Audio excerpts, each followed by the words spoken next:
Os psicanalistas adoram esse mito. Ovídio, ele é mais ou menos contemporâneo a Vigílio. Ali entre os anos 40 a.C. e os anos 20 depois de Cristo, nessa faixa de tempo, nesse recorte de tempo. Eu acho assim, não cabe muito aqui agora, até pelo escopo do texto, pelo escopo do encontro, eu mencionar os detalhes histórico-políticos que envolviam a Roma do tempo de Vigílio e do tempo de Ovídio. Né? O fim da República, o início do Império, porque vocês sabem que Roma primeiro foi governada por reis, depois caiu a monarquia romana, depois de algumas dinastias, eu acredito que foram 7 reis que nós tivemos em Roma, instaurada uma república, e ao longo dessa república, com altos e baixos tremendos, no final desse período republicano, é quando há a figura de Júlio César e depois Otávio Augusto. E Júlio César ele era visto com muito temor pelos seus opositores, porque estavam vendo a possibilidade de um retorno de uma estrutura estatal monárquica, que seria, no caso, o império, o imperador. Né? Dentro desse contexto, inclusive, o Vigílio vai dedicar a sua obra a Otávio Augusto como um grande imperador, etc, etc, etc. Nesse período de Roma é constituído justamente a imagem do mecenato. Vigílio, havia 2 grandes mecenas em Roma. Um deles era o próprio Mecenas, que foi quem deu o nome à prática, a prática de financiar poetas e autores, escritores e artistas, um homem de muitas posses. Mecenas, ele financiava essa classe artística, e por causa disso, hoje, a pessoa que financia artistas, que financia escritores, que financia arte e cultura, ele é chamado de mecenas. Né? Então, na Roma daquele tempo havia mecenas, e havia outro grande homem, outro milionário da época, magnata, que eu não me lembro o nome, que era agora me escapou o nome dele, era quem financiava Ovídio. Então, Ovídio era financiado por um, e Vigílio era financiado por mecenas. O Ovídio, ele tem uma obra que ela é bem vasta. Quase toda a obra dele, ele escreveu naquele tipo de verso, né, o dístico elegíaco, que é o verso hexâmetro, seguido de um verso pentatônico. Ou seja, um verso de 6 batidas, de 6 pés, seguido de um verso de 5 pés. Esse é o modelo da poesia dele. Mas é nas Metamorfoses que ele vai, justamente, usar o verso hexâmetro inteiro. E as Metamorfoses, ela é uma obra que acabou sendo uma fonte de muitos mitos que por muito tempo achava-se que tinham sido perdidos. Né? Então, nós vamos ver ali diversos mitos, como, por exemplo, o mito de Apolo e Daphne. Vocês vão ver mitos que narram justamente mudanças, metamorfoses, ou seja, são mitos que começam e os seus personagens, no final, eles estarão modificados, mudanças de corpo. Vão ser narradas as origens de plantas, as origens de animais, as origens... sabe, vocês veem aquelas pinturas dos gregos, dos romanos, com aqueles louros aqui aqueles ramos aqui na cabeça? Esses ramos, em grego, se chamam justamente Dáfnis. E Dáfne, no final do mito, ela pede para os deuses transformarem ela numa árvore para que ela fuja dos cortejos de Apolo. E aí ela é transformada nessa árvore que dá esses louros que eles colocam na cabeça, os romanos e os gregos. Aí Apolo, como ele fica sentido por não poder ter o amor de Dáfne, ele pega o louro e coloca na cabeça. A partir daquele momento, Apolo é retratado com aquela tiara, né, aqueles ramos. Vão ser narradas muitos mitos assim, que por muito tempo é considerada a Metamorfose como a Bíblia dos pagãos. a Bíblia dos pagãos, eles vão atrás dessas fontes primárias, né, para encontrar justamente a fonte de inspiração deles. Praticamente todos os mitos das metamorfoses inspiraram pinturas. Então vocês podem ver o Gustave Doré, que fez pinturas maravilhosas sobre a Divina Comédia de Dante. Todos os campos da Divina Comédia, ele pintou algumas obras também baseadas em em Ovídio, nas metamorfoses. Por exemplo, a origem de Aracna. Aracna, aquela tecelã que desafia Atena numa competição para ver quem tece mais e melhor, né? E Aracna, pela sua arrogância, pela sua híbris, ela é punida e transformada numa aranha. Há uma pintura muito bem feita, mas também você sente um certo desconforto quando você vê que é Aracna sendo transformada numa aranha, né? Aí você vê uma coisa tanto pitoresca e grotesca. Você vê aquela mulher, de uma forma muito bela, se contorcendo e já saindo as pernas de uma aranha, né, no lado do corpo dela. É perturbador, a palavra é essa. É uma pintura belíssima, mas perturbadora, inspirada na Metamorfose de Ovídio. Vocês também podem ver a própria pintura de Apolo e Daphne, Apolo correndo atrás de Daphne. Mas Ovídio, ele também remonta às origens, ele é um autor original, e aqui nas Metamorfoses nós encontramos alguns elementos que dizem respeito, o mito qual é o nome? De Cupido não, de Narciso. Cupido tem muita presença nas obras de Ovídio, mas o mito de Narciso e o Eco, era uma ninfa que ela foi amaldiçoada e ela não conseguia falar, só repetia as últimas palavras do que o seu interlocutor disse, né? Eco, você vê a origem de Eco aí, a origem de um fenômeno da natureza, o Eco. Ele narra no mito, de uma forma linda.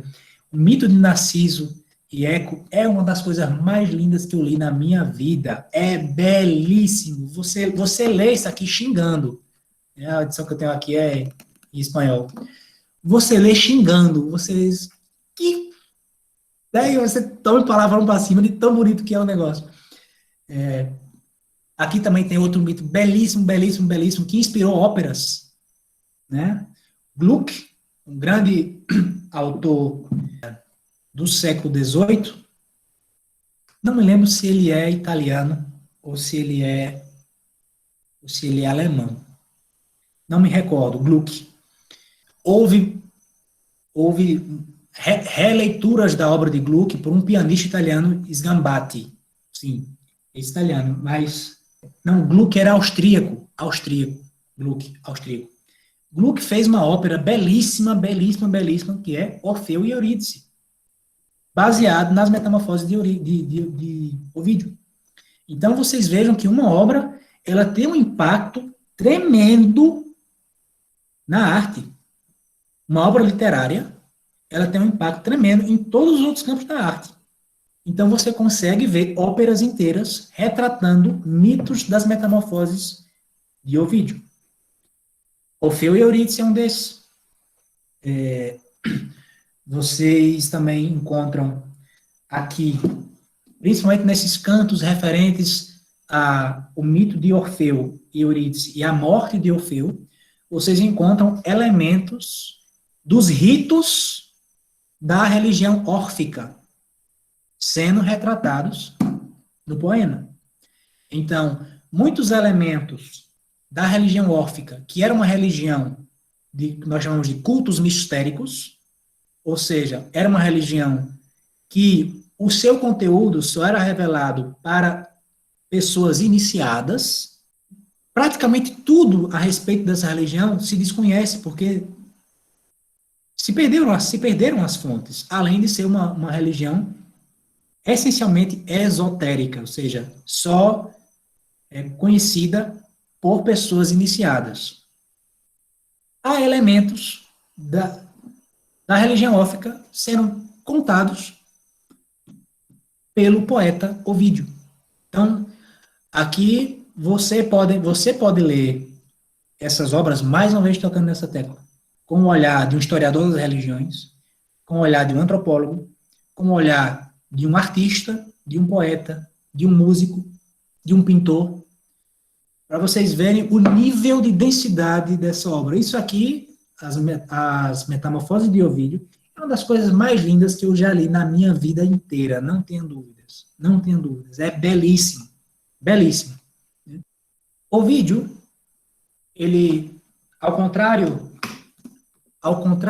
de Virgílio, ao contrário de Homero, não tem unidade temática. Ovídio quer cantar tudo.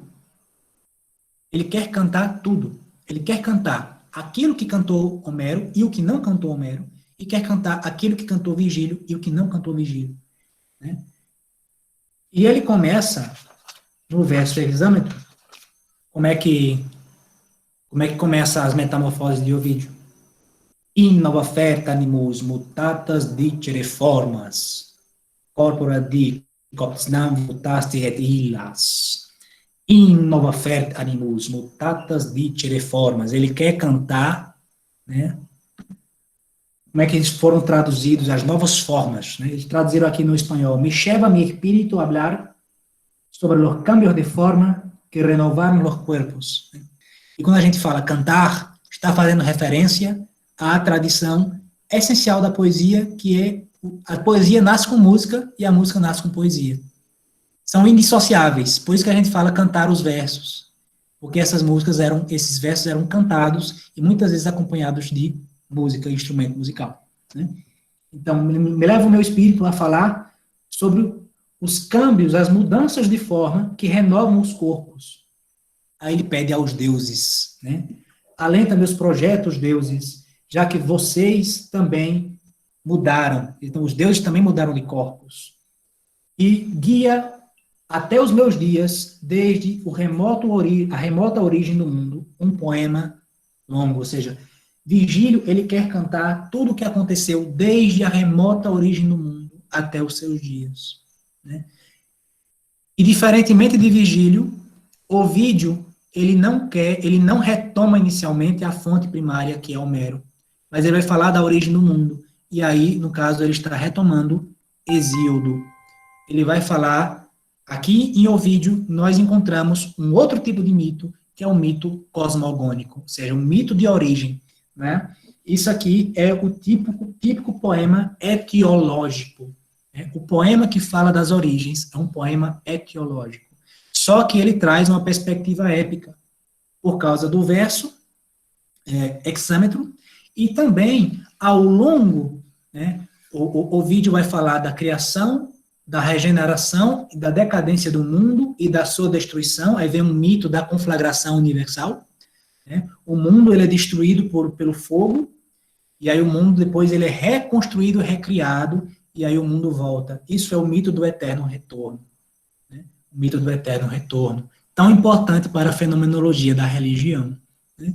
E aí, Ovídio, narrando a origem do mundo, narrando esses ciclos pelos quais passa o mundo e a humanidade, ele vai botando outros mitos nos mesmos cantos, né, em narrativas, ele vai trazendo modelos, e aí está uma genialidade típica de um grandiosíssimo poeta. Essa genialidade é que Ovídio, ele não vai trazer apenas modelos da narrativa épica, ele vai trazer modelos da narrativa trágica, ele vai trazer modelos, né, da poesia lírica, ele vai trazer modelos da poesia elegíaca, né, a elégia, ele vai trazer odes também, ele é um livro, inclusive ele vai retomar ele próprio, porque as Metamorfoses é uma obra posterior. Ele tinha escrito muitas outras, e ele retoma os próprios escritos anteriores a ele. Então, no De Amore, o Ovídio, ele diz que ele queria escrever as armas, ele queria cantar as armas, mas veio Cupido e tirou-lhe um pé. Ou seja, ele ia escrever as armas, ou seja, a tradição épica, ia escrever no hexâmetro de 6 versos, de 6 pés, mas veio Cupido, o amor, e tirou um pé, sobrou não um hexâmetro, um pentatônico. E aí, né, descaracteriza a poesia épica. E aí ele vai escrever sobre o amor nas suas primeiras obras, mas depois ele retoma as armas, e quando ele está narrando as armas, agora em 6 pés, não mais em 5, em 6 pés, né, no final do primeiro canto, ele vai falar a respeito de Apolo, e Apolo estava ali, ele tinha acabado de matar uma serpente, que é a serpente Piton, que é justamente a origem dos jogos píticos, né? Apolo, ele é considerado o deus dos poetas, né? E há os jogos píticos, que tem a origem nesse mito, né? Quando Apolo mata a serpente.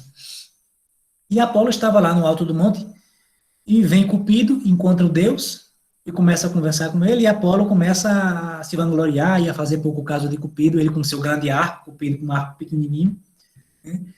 E ele se acha o grande Apolo, capaz de flechar qualquer pessoa a qualquer distância, não tem quem resista às suas flechas.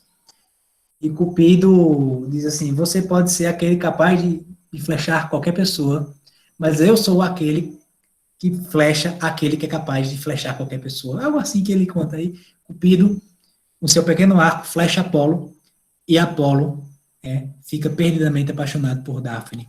Então vocês vejam que até mesmo num poema que é dedicado a cantar as armas, que é o poema das Metamorfoses, né, os poemas da Metamorfoses, que é onde ele está cantando em 6 versos, em 6 versos não, em 6 pés, em hexâmetros, próprio da épica, o amor se faz presente, o amor está aqui, né? Não é à toa que ao longo de inúmeros cantos, Ovídio está constantemente narrando casais. Orfeu e Eurídice é um deles, né? E tem muitos outros agora. E, inclusive, as metamorfoses, elas são muito, muito importantes para a psicanálise. Os psicanalistas gostam de se debruçar sobre os mitos presentes nas metamorfoses para falar a respeito da psique humana, falar a respeito de uma série de questões concernentes a essa temática, né? Tem um mito aqui que agora não me lembro o nome, e essa edição que eu tenho, ela não tem o nome dos mitos aqui no índice. Eu não me lembro, mas é um mito de uma mãe que ela tem um problema com... Que a psicanálise gosta de falar daquela mãe, sabe aquela mãe castradora que não deixa que os filhos façam nada? Aquela mãe controladora? Aí tem um nome que eles tiram do mito. Fala dessa síndrome, que agora eu não me recordo. Nossa. Fala do complexo de Electra? Não, não é o complexo de Electra, não, é outro. Que o rei pede que o pretendente consiga um pomo. O cara chega pro rei e diz o seguinte: eu sou destinado a esse rei, mas ele tem que se submeter a um. Ele pergunta ao rei: se você fosse passar um desafio para alguém que queira substituir você no trono, quais seriam esses desafios? É um mito fundamental aqui para a psicoanálise. Os psicanalistas adoram falar a respeito desse mito. Um momentinho, eu vou encontrar isso aqui, que agora é questão de honra. Rodrigo, se você quiser fazer algum comentário enquanto isso, enquanto eu procuro, para o pessoal aqui não ficar no silêncio. Eu imagino a ansiedade da turma, Hilton, para também conversar contigo e abrir uma série de questões, porque a magnífica conferência de hoje certamente inspirou os nossos estudantes. Rodrigo, o mito é Jasão e Medeia. Os psicanalistas adoram esse mito. Se vocês colocarem no YouTube, tem uma conferência com um grande psicanalista brasileiro que faleceu há pouco tempo, ele e a mulher dele, falando sobre o Jasão e Medeia. Só que interpretando o mito dentro dos termos propriamente psicoanalíticos. Bem, eu acho que, inclusive, o mito do dilúvio, que nós encontramos na Bíblia, nós também encontramos aqui nas Metamorfoses, no primeiro canto, né? Que é o mito de Deucalião,